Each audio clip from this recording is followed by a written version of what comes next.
Cuando se dice que la historia siempre se repite, no es un cliché más. Es tan cierto que los ejemplos abundan. Personalmente soy más de la línea de Mark Twain que dijo, la historia no se repite, pero rima.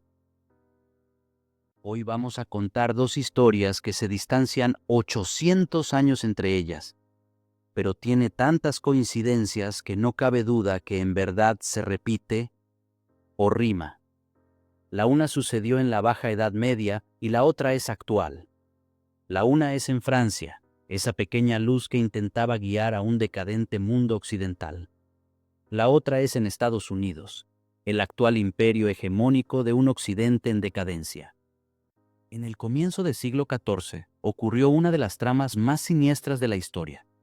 El viernes 13 de octubre de 1307, Felipe IV, el Hermoso, dio la orden a todas las comandancias y castillos de su reino para que capturen a todos los caballeros templarios que estaban en suelo francés. Para conseguir esto, Felipe había mandado una comunicación de alto nivel a todos con la orden expresa de abrirla el día viernes 13 a las 17 horas. Así, en el atardecer de aquel fatídico viernes 13, de ahí el temita con los viernes 13, los soldados atraparon a miles de caballeros que estaban desprevenidos y los encerraron en las mazmorras de los castillos bajo la acusación de herejía. Para los que han visto la película de la saga de Star Wars, en el episodio 3, La venganza de los Sith, Palpatine ejecuta la Orden 66, en la que todos los clones tienen que acabar con los Jedis. Ese evento es inspirado en esta emboscada francesa. Todos los templarios que no alcanzaron a escapar del reino francés terminaron en las mazmorras de los castillos siendo torturados hasta su fin. Todo esto sucedió con el conocimiento y beneplácito del Papa Clemente V, quien llegó al control del Vaticano gracias al apoyo del mismísimo rey francés, apoyo que no constó solo en aprobar su candidatura y respaldarlo desde París, que ya era bastante.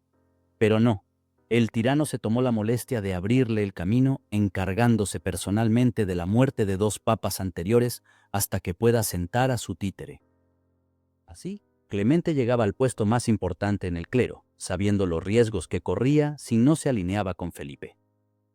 En forma de prueba, el rey francés hizo que Clemente elevara al estatus de santo a su abuelo, a quien se lo conoce como Luis IX, el Santo.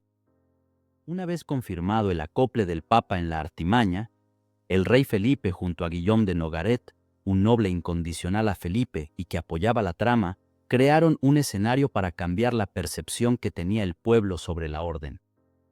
Lo primero fue destruir su nombre, difamándoles, acusándoles de tantas mentiras que era imposible probar su inocencia. Las mentiras eran dirigidas principalmente a actos que iban en contra de la Iglesia. Así obtenían luz verde para actuar sin tener la amenaza de un levantamiento popular o una guerra extranjera. Si alguna vez vieron la película Gladiador, hay una escena en la que Máximo está con Juba, el esclavo que le curó el hombro, y Hagen el germano. En la escena a Máximo le entregan su plato de comida, pero Juba y él desconfían.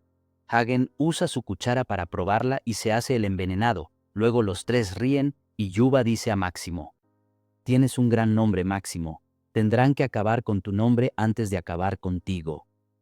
Esa frase es muy icónica y hay que tenerla en cuenta siempre, porque define muchos hechos históricos y actuales. En este caso es precisamente eso lo que pensó Felipe IV. Había que matar el gran nombre de la orden antes de poner fin a ella. Los caballeros habían creado un nombre tan grande que la gente les admiraba muchísimo. Sus leyendas en los campos de batalla eran gigantes, su feroz resistencia, su valor y entrega, sacrificio y fuerza como guerreros habían ganado una fama temeraria en todos los pueblos que convergían, tanto en el este de Europa como del suroeste de Asia y el noreste de África, que al cabo son lo mismo. Su fama creaba respeto en todos: armenios, palestinos, árabes, mamelucos, romanos, cristianos, musulmanes. Eran considerados una especie de héroes, tanto por su valentía como por su honorabilidad, rectitud comprobada y su gran moral que en esa época era dictada por la Iglesia. Y ellos, como la principal orden caballeresca religiosa, lo demostraban tanto en batalla como en la vida civil. Destruir su nombre no iba a ser fácil, pero en esa época no había redes sociales ni internet, y lo que los curas decían en la iglesia era una verdad indiscutible. Así la tenían más fácil si tomaban en cuenta hasta el último detalle. El pecado de la orden era que se había convertido en el principal acreedor del reino francés, una deuda tan grande que se estaba volviendo impagable. Luis IX tenía de santo lo mismo que de necio, y se fue a meter en 2 cruzadas, sin importarle lo que eso le significa económicamente a un reino. Para rematar, en la primera cruzada a la que fue, que es la Séptima Cruzada, en la cual solo él la auspició obligando hasta al clero a pagar impuestos. Terminó preso y, de no ser por el respeto que generaban los templarios, pudo ser su fin en manos de los mamelucos de Baibars. Para este momento los mamelucos ya se habían rebelado contra los ayubíes, que eran los que gobernaban los países árabes, y esta rebelión sucedió en plena resistencia contra los cruzados. Así, los mamelucos eran quienes controlaban Egipto. Esa historia merece un video especial porque en esa histórica Séptima Cruzada pasa de todo. Es una digna historia para que Ridley Scott la lleve al cine. Volviendo al tema, capturaron a Luis y su ejército en la batalla de El Mansurá. Los mamelucos empiezan a pasar por la espada a todos los cristianos hasta que intervienen los templarios y llegan a un acuerdo económico de pago por el rescate. Obviamente Felipe no tenía en ese momento la cantidad que exigían las hordas musulmanas, y los templarios tuvieron que disponer del dinero de sus arcas para salvar a Luis. Luis regresó luego de un periplo largo por Tierra Santa. Se volvió a endeudar y se fue a Túnez para morir ahí, en otra cruzada, la octava. Cada vez más lejos de Tierra Santa y endeudando más a la corona. Felipe III, el audaz, se coronó ahí en África y regresó a París con el ataúd de su padre. No duró mucho el audaz y llegó Felipe IV, quien empezó subiendo impuestos a todo ser vivo en el reino. Además, echó a los judíos prohibiendo que saquen cosas. A duras penas podían salir vestidos. Así les robó sus riquezas. Pero eso no fue suficiente. La deuda con la orden templaria era muy fuerte, y Felipe entendió que tenía 2 opciones. O actuar con la decencia que se espera que actúe un líder, no se diga un rey, y pagar la deuda contraída por su antepasado al que hasta canonizó. Usando todo lo que ahora tenía en sus manos recolectado por tanto ultraje a su propio pueblo, y al final, refinanciar la deuda a ver si por ahí Hollande o Macron la terminan de pagar. O armar un plan macabro para deshacerse de la orden, confiscar sus activos, tesoros y riquezas que la orden tenía a lo largo del reino. Así, aumentar las arcas de París para que queden atestadas de oro. Adivinen, ¿qué hizo Lebel? Bueno, lo que haría cualquier occidental supremacista: inventar, saquear, aniquilar y luego victimizarse diciendo que los destruidos eran unos bárbaros inmodales y que no merecían vivir ante los ojos de Dios. De esos polvos estos lodos, dirían algunos. Fue un plan brillante. Capturaron a muchos caballeros quienes bajo torturas confesaron cualquier cosa con tal de dejar de sentir ese terrible dolor al que eran sometidos. El gran maestre de ese momento se llamaba Jacques de Molay. Estuvo en prisión 7 años hasta conseguir un acuerdo con Felipe. El acuerdo decía que él confesaría si su vida y la de sus compañeros era perdonada. Pero cuando confesó en el tribunal ante el pueblo, igual fue sentenciado a morir en la hoguera, al puro estilo Ned Stark. Jacques de Molay aprovechó lo lento que se consume una persona en la hoguera para desdecir todo lo que había confesado contra la orden, porque esa confesión era falsa y parte de un acuerdo que fue traicionado. Así trató de limpiar la orden, que por cierto no lo logró en ese momento. Además, maldijo al Papa Clemente, al rey Felipe y Guillaume de Nogaret, quienes fallecieron ese mismo año de causas bastante extrañas. La orden se dispersó por el resto de Europa. Un grupo importante llegó a Inglaterra donde crearía agrupaciones secretas. Pero eso es tema de otra historia. Lo importante aquí es ver cómo se repite la historia. Y precisamente esta trama se ha intentado repetir en estos tiempos modernos. En el año 2020 en Estados Unidos estaba ya de presidente Donald Trump, quien siempre ha renegado de los acuerdos que pusieron como moneda fiat al dólar, que ha llevado a la escalada de deudas sin fin en las que están metidos tanto Estados Unidos como el resto de sus principales socios. Pero todo iba relativamente bien mientras no haya alguien que desestabilice su estructura. Es decir, mientras todos entren en el mismo juego de apalancar con deuda, un sistema financiero boyante y totalmente sobrevaluado. La caída de la URSS aniquilaba cualquier amenaza a su nuevo sistema financiero mundial en base a deudas que alguien pagará algún día. Era el fin de la historia para muchos, y Estados Unidos se encumbraba como la hegemonía política y económica. El policía mundial que intervenía en los problemas externos, en los que haya algo importante que ganar por no decir robar, como lo haría un rey con sus súbditos. Y en estas vamos más de un milenio. Pero no contaron que, para este siglo, China empezaba a crecer a toda velocidad. Su infraestructura industrial era enorme y había logrado el milagro económico de sacar a más de 800 millones de personas de la extrema pobreza y convertirles en clase media gracias a toda la industria que desmantelaron en Estados Unidos y Europa para mandar allá, pensando en bajar el costo de mano de obra. El mercado chino se había convertido en un mercado que podía sustituir al europeo y hasta convertirse en uno más importante que el mismo norteamericano. El problema es que los chinos no entran al juego de las hiperdeudas y no quieren compartir los errores de Occidente. Manejan otra cultura y no la del hiperconsumo. Además, China se ha aprovechado de esas deudas de Occidente para sacar ventajas competitivas económicas como ahora vemos. Por otro lado, Rusia empieza a crecer y generar riqueza en este siglo. Recupera su economía al punto que empieza a llenarse de acuerdos comerciales con Europa. Había más de 240 acuerdos con los países europeos que beneficiaban a ambas partes. Europa podía crecer industrialmente mientras obtenían energía barata que les llegaba de Rusia, además de otra gran cantidad de commodities que Rusia controla.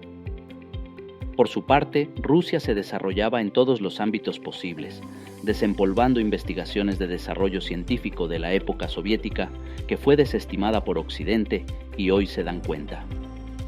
Rusia empezó a recuperar sus fortalezas, aunque su mayor debilidad siga siendo la demográfica de la cual no pueden recuperarse desde la Segunda Guerra Mundial.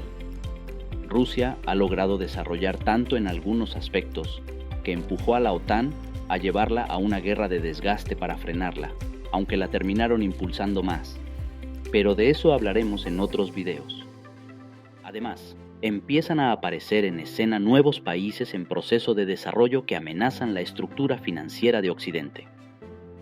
Washington vuelve a tener enemigos reales y no los ficticios que había estado inventando para justificar su presupuesto en armas. A los que los halcones de Washington llaman enemigos son solo competidores comerciales de Estados Unidos, pero para los norteamericanos eso es un ultraje.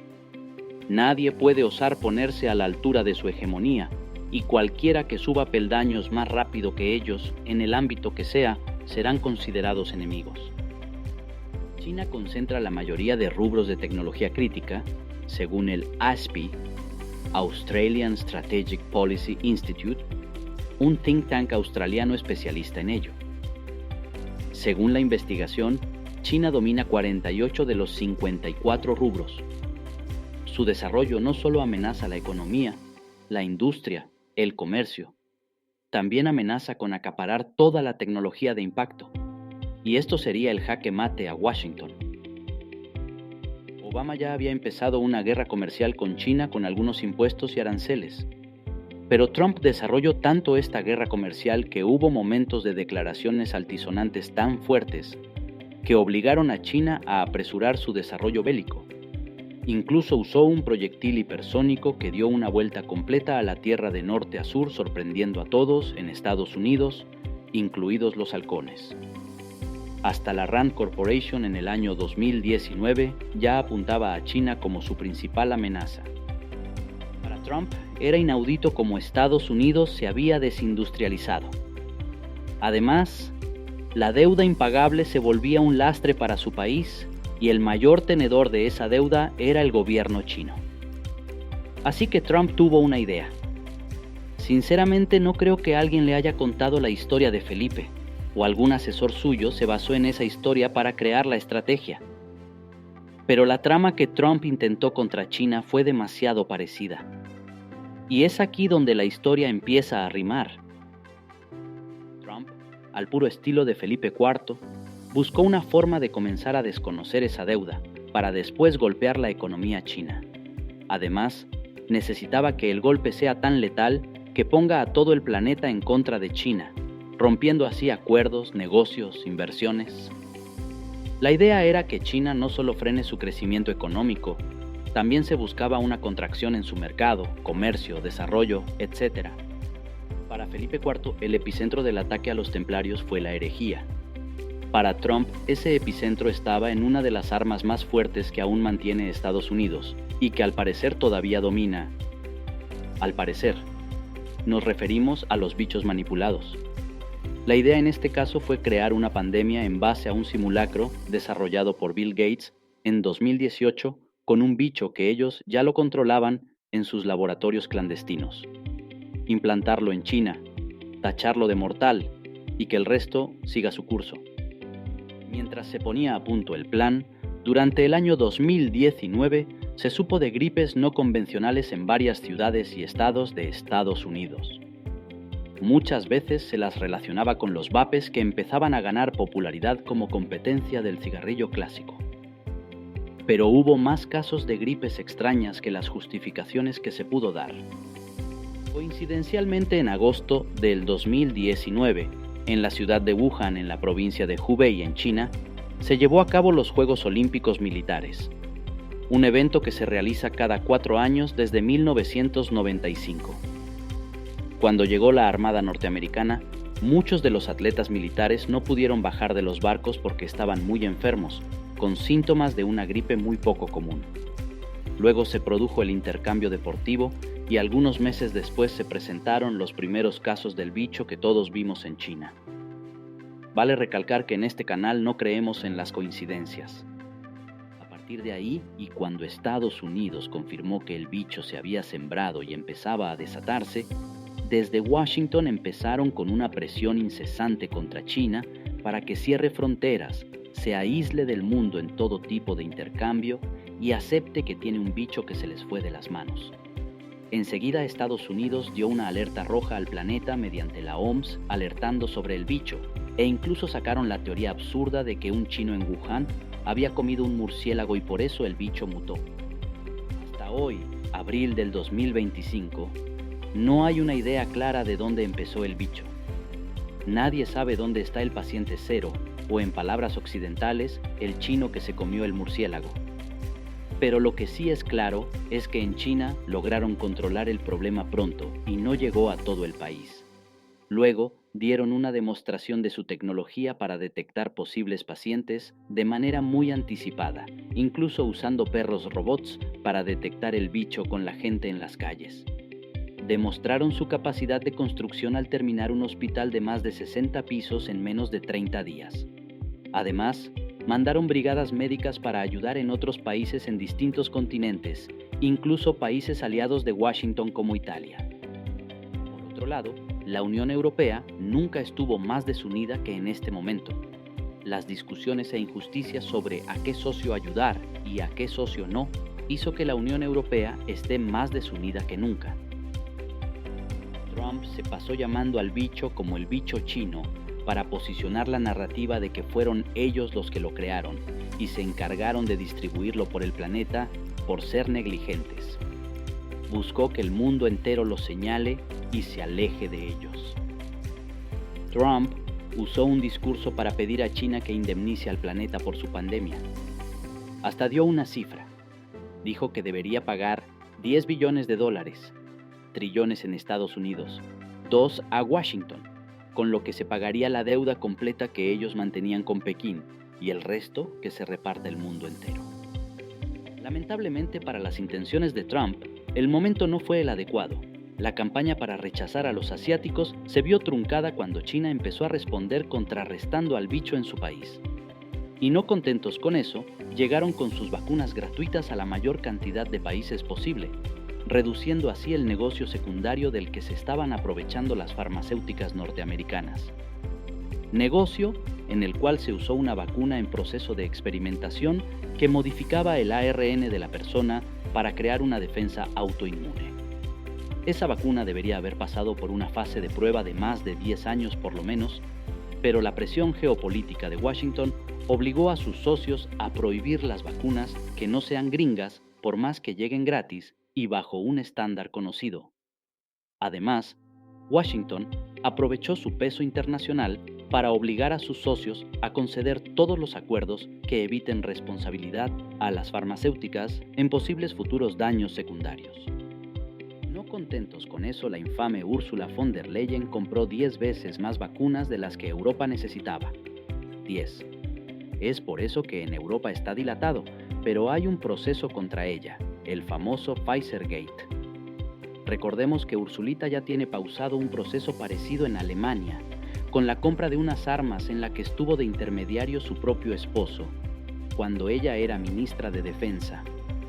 Pero bueno, de todo eso ya hablaremos en otros videos.